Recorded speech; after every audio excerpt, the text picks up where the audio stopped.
Hello. হ্যাঁ সোহানা, বলছিলাম যে আমি 10 মিনিটের ভিতরে বাসায় ঢুকবো, তুমি খাবারটা একটু গরম করো। রাত কটা বাজে দেখছো? রাত 11:30 বাজে। আচ্ছা, তুমি কি প্রত্যেকদিন এই রাত করেই আসবে? তোমার এই রাত করার চক্করে আমার ঘুমে ডিস্টার্ব হয়। তুমি যদি ঠিক করে থাকো রাত করেই আসবে, তাহলে বাহির থেকে খেয়ে আসবে। আচ্ছা ঠিক আছে, রাখো, তোমার কিছু করা লাগবে না।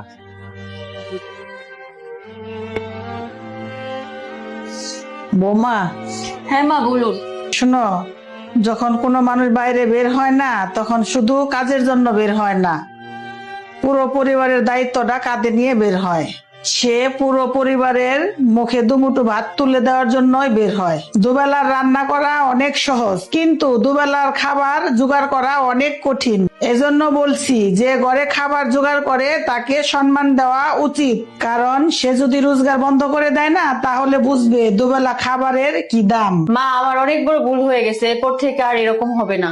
ঠিক আছে, যাও, চলে আসবে, ওর খাবারগুলো গরম করো। ঠিক আছে মা।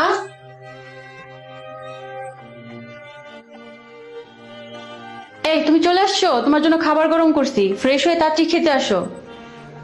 আমাকে মাফ করে দাও, আমার একটু ঘুমের চক্করে তোমার সাথে খারাপ ব্যবহার করছি। আচ্ছা ঠিক আছে, এটা কোনো ব্যাপার না। তুমি এখন তাড়াতাড়ি খাবারটা দাও, আমার ভীষণ খিদা পেয়েছে। যাও। এক্ষুনি দিচ্ছি আমি।